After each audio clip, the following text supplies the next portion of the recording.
in the business. You guys know the drill, man. Follow him on Twitter at 14a.walsh. He is Al Walsh. Like I said, man, setting all the lines for Caesar's Palace down there. So you guys know what you need to do, man. Make sure you're following him, and also hit us up on Sunday as well. Rodney, let's get into it, dude. We got about 8 more minutes left into the show, dude. Anything you wanted to cut up here with the Longhorns and Baylor after talking to Craig Smoke from yesterday? I think it just comes down to Texas needs to take care of business. I mean, I've heard Dave Aranda talking about it, and everything that we heard yesterday from Craig. I mean, last week when we talked Wyoming football, we sensed the confidence in our man that came on and talked with us. I sense the lack of confidence in talking to Craig yesterday, and it's pretty evident that there are a lot of glaring problems there with this Waco thing. But let me tell you something, though. One thing that I saw, this is what the Longhorns need to be prepared for. I saw this game is sold out. They have sold the most student section tickets that they have ever sold for a game at McLean Stadium. So the environment's going to be electric, and they're going to be loud. They're going to be pissed because Baylor, it's that they're not the big brother, but man, they're getting dished to the side. I mean, Texas is moving on. Environment's going to be incredible. And Texas, man, dude, we have said it so many different times. Come on out here. Don't start like you did against Rice. Don't start like you did against Wyoming. Go on out there and put this thing to bed early and get some other guys some PT. Let's go and take care of business quick. No need to be pussyfooting around. The only way that I know how to say it, go out there and take care of business. I think that's the only game plan. Yeah, man, absolutely. Let's hear from Dave Aranda real quick on Texas. No, I appreciate that. We are going to talk about that.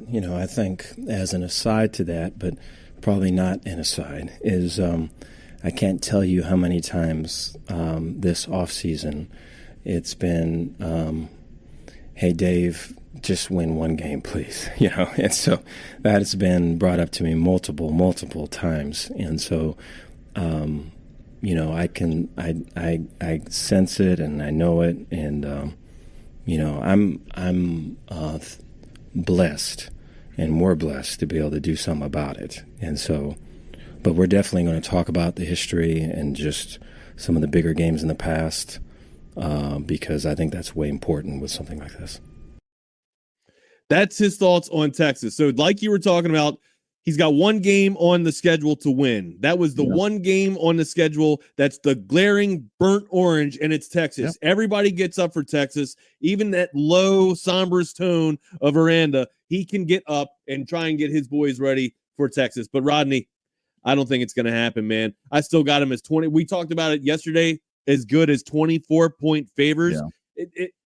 That's how I feel about it. Is this a trap game? Is this truly a trap game? I mean, hell, every game after Alabama should be a trap game, so to speak, right? If you get up that much for Alabama, and don't tell me that Texas didn't get up for Alabama because you saw the letdown in play with Wyoming, or you saw the inconsistency in play at Wyoming.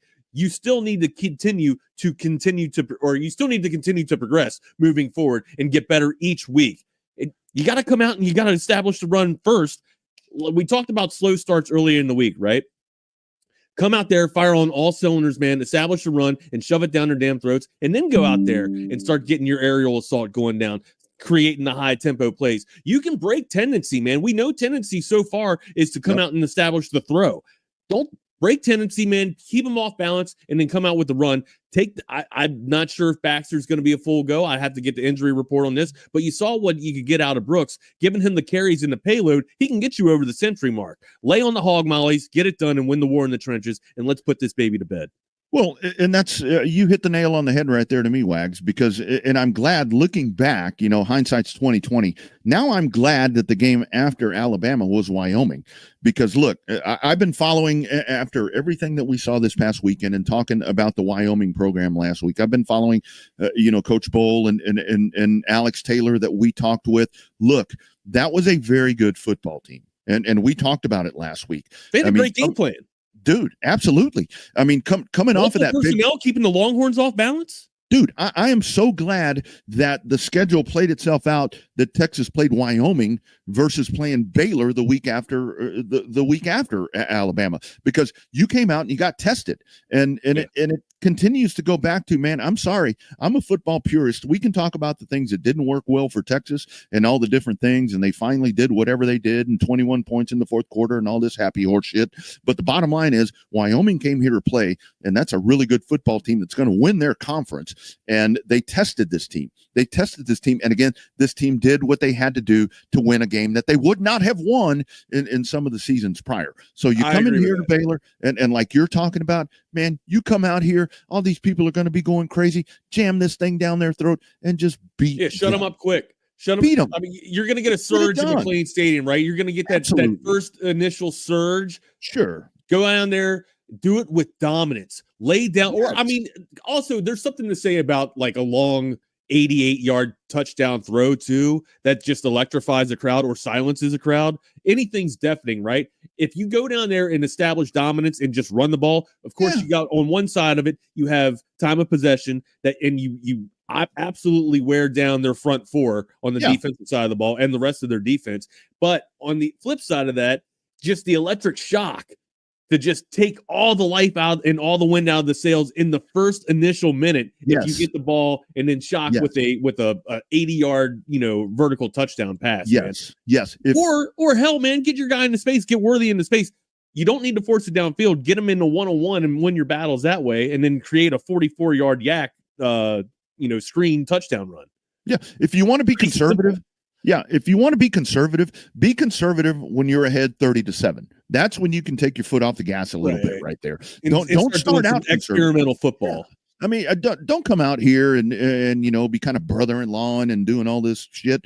I mean, come on out and assert yourself. Assert yourself as the number 3 team in the nation, because that's what you are, and the eyes are going to be on you, and you have to be looking at this thing big picture. I mean, because everybody's saying you should dominate the Big 12, you should win the Big 12. The Big 12 is down. You should come out and you are the eyes of the Big 12.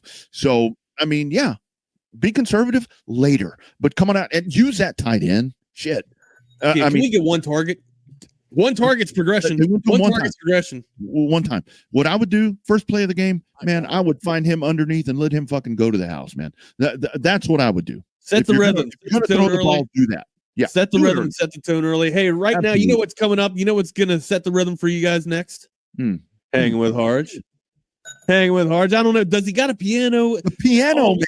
Man, we gotta do the bets, dude. I want to have odds on if Harge has a piano in the background serenading us. We need to start betting before the show, before he comes on.